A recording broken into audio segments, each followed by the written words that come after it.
Hello, good morning everyone. In last video, we will study about the topic of motion. Motion in a straight line. Our next chapter is force and laws of motion. तो सबसे पहले जब भी हम किसी chapter को शुरुआत करते हैं, न्यू चैप्टर को स्टडी करते हैं, तो सबसे पहले उसका इंट्रोडक्शन होता है। तो हम लोग सबसे पहले चैप्टर को इंट्रोड्यूस करते हैं कि force and laws of motion के अंदर हम लोग क्या स्टडी करेंगे। तो लास्ट चैप्टर में हमने पढ़ा we have learned how to describe motion along a straight line. हम straight line motion के अकॉर्डिंग, जो मोशन straight line के अकॉर्डिंग था, उसको कैसे डिस्क्राइब कर सकते हैं। यूनिफॉर्म मोशन, वहां दो टाइप के मोशन आते थे, uniform motion and non uniform motion. जो यूनिफॉर्म मोशन होता है, रिक्वायर्ड कंसेप्ट ऑफ वेलोसिटी, उसको क्या चाहिए, किसका कंसेप्ट चाहिए, वेलोसिटी का कंसेप्ट चाहिए। वेयर जो नॉन यूनिफॉर्म मोशन होता है, उसको क्या चाहिए, नीड्स एक्सीलरेशन, किसके साथ, along with that of velocity. Acceleration का नॉन यूनिफॉर्म के अंदर क्या आता है, एक्सीलरेशन, और वो भी किसके साथ, अलोंग विद वेलोसिटी। और इस चैप्टर में क्या पढ़ने वाले हैं हम लोग, तो यूनिफॉर्म और नॉन यूनिफॉर्म हो गया। यूनिफॉर्म मोशन क्या चाहिए था, कंसेप्ट ऑफ वेलोसिटी रिक्वायर्ड था वहां पे, और नॉन यूनिफॉर्म मोशन को क्या रिक्वायर्ड था, एक्सीलरेशन, और एक्सीलरेशन भी किसके साथ, along with that of the velocity, किसके साथ, वेलोसिटी के साथ। नाउ वी विल स्टडी हम what cause The motion of the object। हम इस चैप्टर में क्या पढ़ेंगे कि ये जो मोशन होता है बॉडी के अंदर, स्ट्रेट लाइन मोशन के अंदर, मतलब बॉडी अपनी पोजीशन चेंज करती है, वो किसके कारण करती है, उसका क्या कोज है। वो कोज फोर्स है, क्योंकि फोर्स लगाने से बॉडी क्या करती है, मोशन में आती है, अपनी पोजीशन को चेंज करती है। तो हम लोग यहाँ किसको पढ़ने वाले हैं, मोशन के कोजेस को पढ़ने वाले हैं। तो मोशन किसके कारण होता है, फोर्स के कारण होता है। तो ये चैप्टर में फर्स्ट, इस सेकेंड चैप्टर में हम लोग स्टडी करेंगे मोशन के कोजेस के बारे में, और कोजेस यहाँ पे है वो फोर्स है। तो सबसे पहले हम लोग फोर्स की डेफिनेशन ही लेते हैं। फोर्स होता क्या है, व्हाट इज फोर्स। देखो फोर्स के बारे में डेफिनेशन बताता हूं। आप लोगों के पास कोई भी एक ऑब्जेक्ट है, उस ऑब्जेक्ट को पुल या पुश करते हैं। देखो फोर्स क्या होता है, ए पुल और पुश दैट चेंजेस और tends to changes the state of rest और motion of an object in a straight line.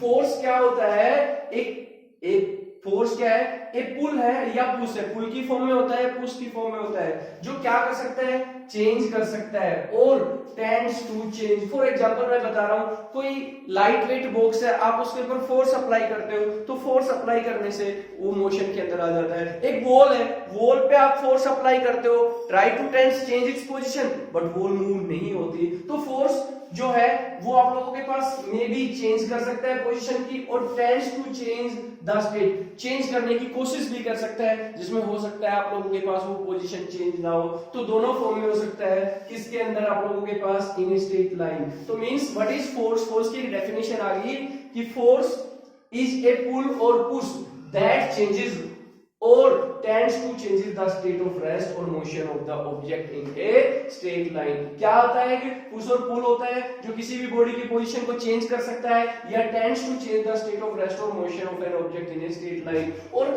Force क्या कर सकता है, it can also change the shape and size of the object। ये object की shape और size को भी क्या कर सकता है बेटा, चेंज कर सकता है। फॉर एग्जांपल हम लोग क्या ले लेते हैं, रबड़ बॉल ले लेते हैं। रबड़ बॉल को अगर हम लोग स्क्वैश करेंगे, तो उस केस के अंदर देखा होगा उसकी शेप एंड साइज क्या हो जाती है, चेंज हो जाती है। अगर मैं आपको एक रबड़ बैंड ले लूं, रबड़ बैंड को हम स्ट्रेच करें, तो देखा होगा उसके अंदर उसकी शेप भी चेंज हो जाती है, भिन्न हो जाता है, और उसका साइज भी चेंज हो जाता है। स्लिंग की ले लेते हैं, स्प्रिंग ले लेते हैं। अगर स्प्रिंग को हम लोग खींचते हैं, तो देखा होगा उसकी शेप और साइज क्या हो जाती है, चेंज हो जाती है। तो फोर्स क्या कर सकता है, मतलब मींस स्टेट चेंज में के साथ साथ उसकी शेप एंड साइज को भी क्या कर सकता है, चेंज कर सकता है। कुछ एग्जांपल्स बताता हूं आपको फोर्स के रिगार्डिंग, कि जैसे फॉर एग्जांपल मैंने पहला लिखा, spherical ball becomes oblong as applying the force on it। आप लोगों के पास देखा होगा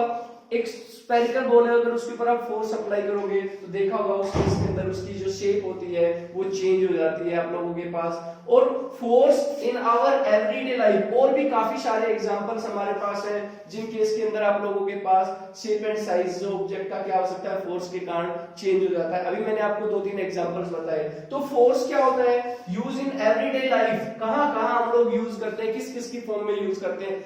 हम अपनी एवरीडे लाइफ में फोर्स के बहुत सारे एग्जांपल यूज करते हैं। देखो force are use in everyday life like pushing करने में, किसी ऑब्जेक्ट को पुश करने में, धक्का मारने में। पुल, पुल का मतलब उसको खींचने के लिए आप लोगों के पास यूज करते हैं। स्ट्रेच, उसको खींचने के लिए यूज करते हैं। लिफ्टिंग, किसी ऑब्जेक्ट को उठा रहे हैं, उठाने में भी क्या लगा है, फोर्स लगा है। प्रेसिंग द ऑब्जेक्ट, और अगर ऑब्जेक्ट को प्रेस भी कर रहे हैं तो भी उसके अंदर क्या लग रहा है, फोर्स। तो हम अपनी डेली लाइफ में घर के अंदर इन फॉर्म्स के अंदर फोर्स को यूज करते हैं। पुश की फॉर्म में, पुल की फॉर्म में, स्ट्रेच की फॉर्म में, लिफ्टिंग की फॉर्म में, या किसी ऑब्जेक्ट को प्रेस करने की फॉर्म के अंदर। इन सब फॉर्म्स के अंदर डेली लाइफ के अंदर फोर्स को यूज किया जाता है। Is that clear?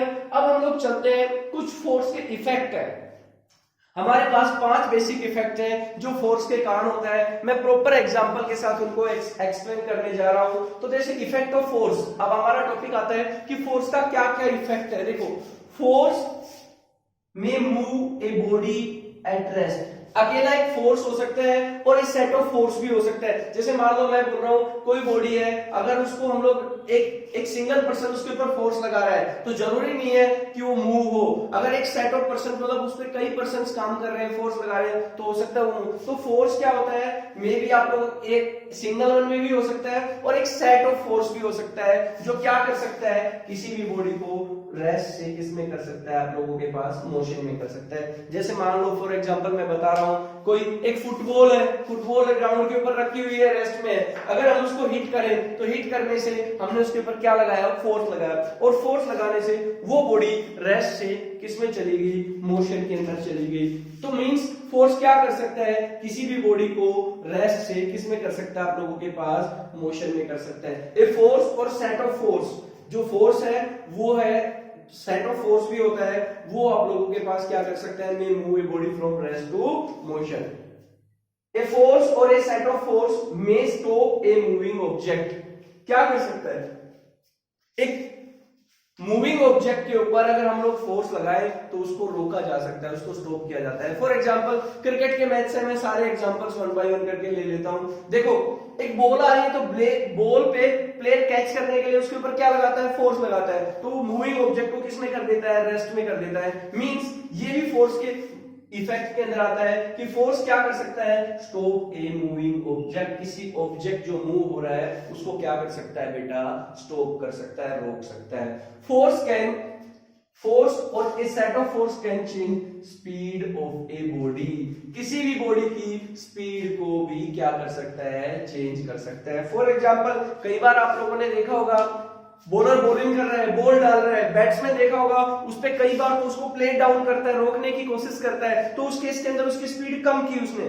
Speed changing में यहाँ दोनों चीजें आ सकती हैं, इंक्रीज भी आ सकती है और डिक्रीज भी आती है। और कई केस में आप लोगों ने देखा होगा बैट्समैन उसको अच्छे दबा के हिट करता है, मींस उसकी स्पीड को क्या कर देता है, इंक्रीज कर देता है। तो फोर्स क्या कर सकता है, तो उसमें वो क्या अप्लाई कर रहा है, फोर्स अप्लाई कर रहा है। तो फोर्स किसी भी ऑब्जेक्ट की स्पीड को भी क्या कर सकता है बेटा, चेंज कर सकता है। नेक्स्ट है, it can be change the direction of motion of A object. Force जो लगता है ना वो किसी भी बॉडी की डायरेक्शन को भी चेंज कर देता है। देखा होगा बॉलर बॉलिंग कर रहा है और बैट्समैन उसको किसी भी एरिया में ग्राउंड में हिट कर सकता है, उसको किसी भी डायरेक्शन में, लेग में, आप लोगों के पास फ्रंट में, बैक में, आप लोगों के पास कहीं भी उसको हिट कर सकता है। मींस वो उसकी डायरेक्शन भी क्या कर सकता है, फोर्स चेंज कर सकता है। और लास्ट पॉइंट है इफेक्ट ऑफ फोर्स के अंदर, ए फोर्स और a set of force can change shape and size of the object. किसी भी ऑब्जेक्ट की शेप और साइज को क्या कर सकता है, चेंज कर सकता है। तो हमारे पास जनरली 5 इफेक्ट आए फोर्स के।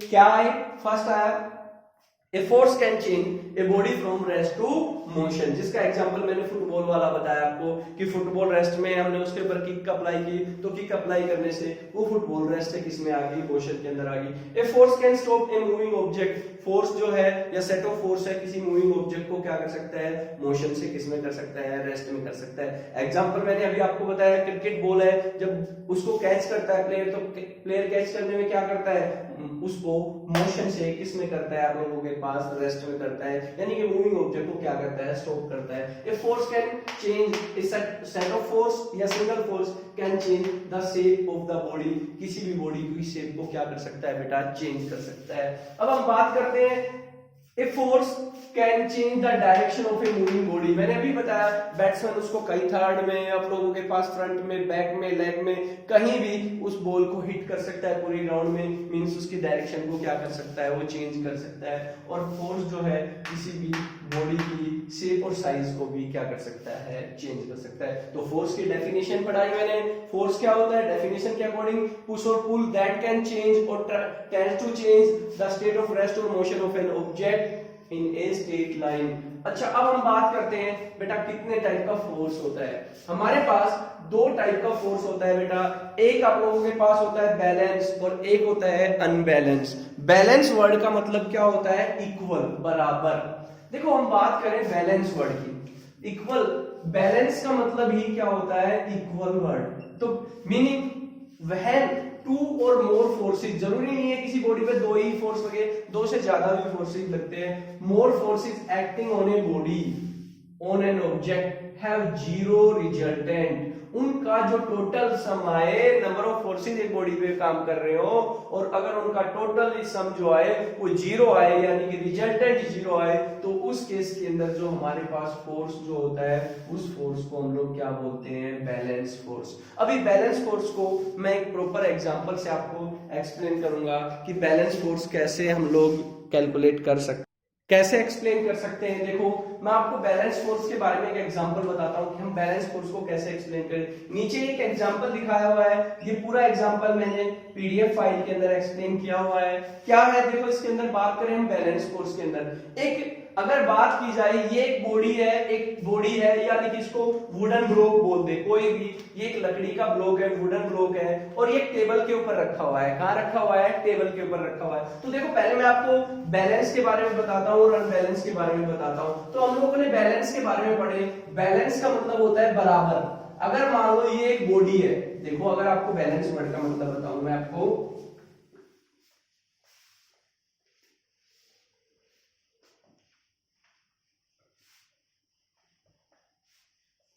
इसकी एक डेफिनेशन और बता सकते हैं कि व्हेन टू और more than two equal forces but applying on opposite direction, equal and opposite forces but applying on opposite direction, then the force will be balance. जैसे मैं अगर एक एग्जांपल के तौर पे आपको समझाऊं, तो यहां मैंने एक एग्जांपल लिख दिया बेटा, जैसे ये लिख दिया, ये एक बॉडी बना दी मैंने, ठीक है। इस बॉडी के ऊपर हमारे पास दो फोर्स काम कर रहे हैं, एक इस फोर्स में, इस डायरेक्शन में काम कर रहा है, और एक इस डायरेक्शन में बात कर रहे हैं। ये फोर्सेस कैसे हैं बेटा, फोर्सेस जो है वो इक्वल है। क्या है, इक्वल है। बट अगर इनकी डायरेक्शन की बात की जाए, इन दोनों की जो डायरेक्शन है वो कैसी है, एक दूसरे के अपोजिट है। मींस अगर एक को प्लस मानोगे तो एक को क्या मानोगे, नेगेटिव मानना पड़ेगा, क्योंकि अगर एक इधर जा रहा है तो दूसरा अपोजिट डायरेक्शन में जा रहा है, बट है दोनों इक्वल अमाउंट के अंदर। तो उस केस के अंदर अगर हम लोग टोटल फोर्स निकाले या जिसको रिजल्टेंट फोर्स निकाले, तो F प्लस, अगर इसको प्लस माना तो इसको बेटा कैसा मानना पड़ेगा, माइनस F मानना पड़ेगा।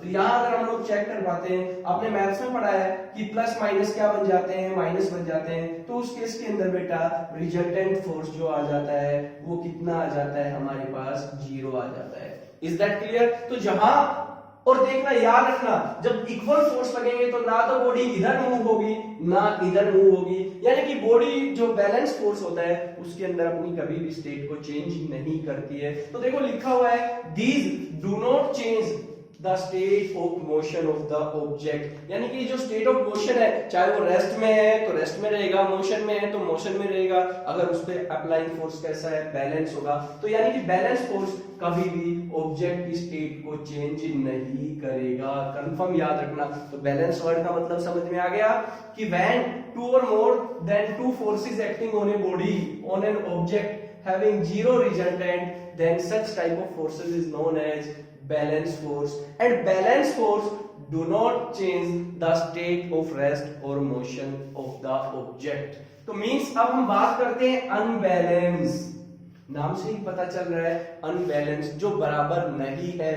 means when resultant of two or more than two forces is not zero, अगर उनका रिजल्टेंट जीरो नहीं आए तो उस केस के अंदर सच टाइप ऑफ फोर्सेस को हम क्या बोलते हैं, अनबैलेंस फोर्स बोलते हैं। और अनबैलेंस फोर्स जो होते हैं बेटा वो किसी भी ऑब्जेक्ट की स्टेट को चेंज कर सकते हैं, change the state of motion of the object.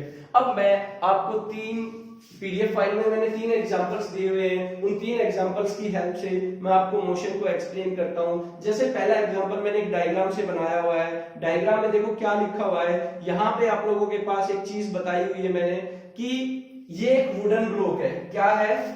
ये एक वुडन ब्लॉक है, WOEEN ब्लॉक, ये वुडन का ब्लॉक है। ये दो स्ट्रिंग है SPRING, ये स्ट्रिंग एक और ये भी स्ट्रिंग है।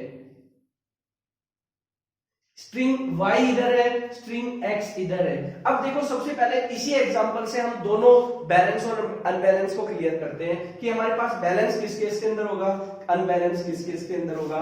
लेट ए वुडन ब्लॉक, एक वुडन का ब्लॉक है, lie on the horizontal table and two string, ये स्प्रिंग वर्ड लिखा हुआ है बेटा गलती से नोट्स के अंदर SPRING लिखा हुआ है, ये स्ट्रिंग आएगा, इसको चेंज करके हम क्या कर लेंगे, स्प्रिंग वर्ड को चेंज करके स्ट्रिंग कर लेंगे।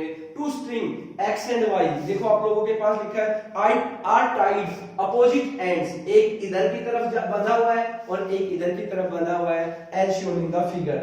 अगर हम लोग क्या करते हैं, सबसे पहले x स्ट्रिंग को पुल करते हैं, किसको पुल करते हैं, x स्ट्रिंग को पुल करते हैं, तो उस केस के अंदर जो ब्लॉक है वो किसकी तरफ मूव होता है, राइट डायरेक्शन के अंदर। इसका मतलब कैसा फोर्स लग रहा है, अनबैलेंस। जब मूव हो गया, अपनी पोजीशन ही चेंज कर ली, तो उस केस के अंदर हमारे पास कैसा फोर्स लगा, x राइट की तरफ मूव हो गया। अगर सिमिलरली अगर हम लोग पुल या फोर्स जो है वो y पे लगाएं तो ऑब्जेक्ट जो है वो लेफ्ट की तरफ क्या हो जाता है, मूव हो जाता है, तो उस केस के अंदर भी कैसा फोर्स है, अनबैलेंस, मूव कर गया। तो अगर हम लोग बात करें however two equal and opposite forces act simultaneously, अगर x पे भी एक साथ और y पे भी उसी टाइम पे दोनों पे एक साथ फोर्स लगाया जाए, इक्वल फोर्स लगाया जाए, तो इस ब्लॉक की पोजीशन क्या हो रही है, रेस्ट में ही है, ये ब्लॉक मूव नहीं हो रहा है। तो आप लोगों के पास मूव नहीं हो रहा है, तो इसका मतलब अब लगने वाला फोर्स कैसा है, इंडिविजुअल लगाया तो कैसा रहा, अनबैलेंस,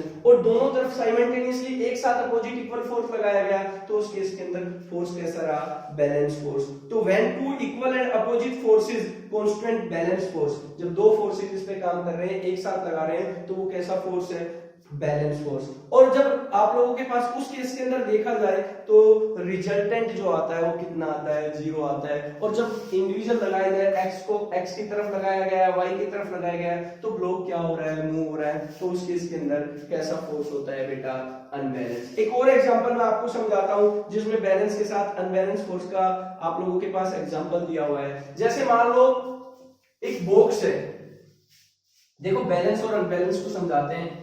एक बॉक्स है और रफ सरफेस पे, रफ फ्लोर पे रखा हुआ है, ये सरफेस कैसा है, रफ है, और हम इसके ऊपर फोर्स अप्लाई कर रहे हैं, क्या अप्लाई कर रहे हैं, फोर्स, और ब्लॉक जो है वो नॉट मूव नहीं हो रहा है। क्यों? क्योंकि जो रफ सरफेस है वो इस पे कैसा फोर्स लगा रहा है, फ्रिक्शनल फोर्स लगा रहा है। कैसा लगा रहा है, फ्रिक्शनल फोर्स।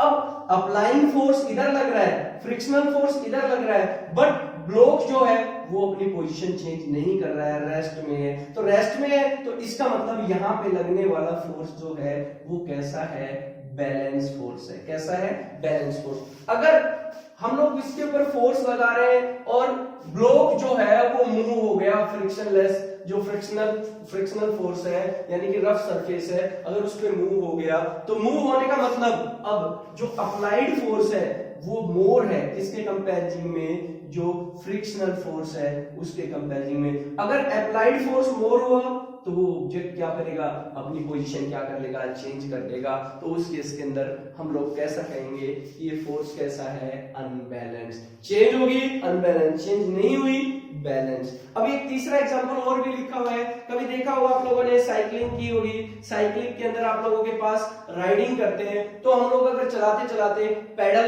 पैडलिंग करना बंद कर दे, पैडलिंग करना बंद कर दे, तो उस केस के अंदर क्या होता है, बाईसाइकिल की स्पीड धीरे धीरे डाउन होती चली जाती है। क्यों? क्योंकि उसके टायर्स के ऊपर फ्रिक्शन फोर्स लगता है, रोड उसके ऊपर फ्रिक्शन फोर्स लगा रहा है, अपोजिंग फोर्स लगा रहा है। तो अपोजिंग का मतलब अनबैलेंस, उसकी स्पीड धीरे धीरे कम हो रही है, चेंज हो रही है, तो मींस उसके ऊपर लगने वाला फोर्स कैसा है, अनबैलेंस। अगर हम लोग क्या करें, इसको आप लोगों के पास क्या करें, when we pedaling the bicycle with a such a force, the applied force just balance। जब तक हम उसके ऊपर फोर्स लगा रहे थे तो वो साइकिल चलती जा रही थी, रोक दी तो अब फ्रिक्शन फोर्स ज्यादा हो गया, अप्लाइंग फोर्स कम हो गया। बट लगा रहे हैं, पेडलिंग कर रहे हैं, तो उस केस के अंदर दोनों बराबर हैं और वो कंटिन्यू क्या करती जा रही है, मूव करती जा रही है। मींस वो क्या आप लोगों के पास फोर्स है, बैलेंस। फिर कई बार हम क्या करते हैं, फास्टली पेडलिंग करना स्टार्ट कर देते हैं, तो उस केस के अंदर देखा होगा हमारा अप्लाइंग फोर्स क्या हो जाता है, ज्यादा हो जाता है, और उस पे लगने वाला फ्रिक्शन क्या होगा, उस केस के अंदर उस साइकिल की स्पीड क्या हो जाती है, इंक्रीज। तो वो भी किसके अंदर आ जाएगा, अनबैलेंस फोर्स के अंदर। Thank you so much. आपको कैसा लगा जरूर आप लोग बताएं मेरे को, अपने व्यूज आप लोग जो है कमेंट बॉक्स में जरूर लिखें, और जितने भी वीडियो पीछे के जिन बच्चों के रह गए हैं सारे इस चैनल पे हैं, वो चैनल को सब्सक्राइब कर ले। Thank you so much.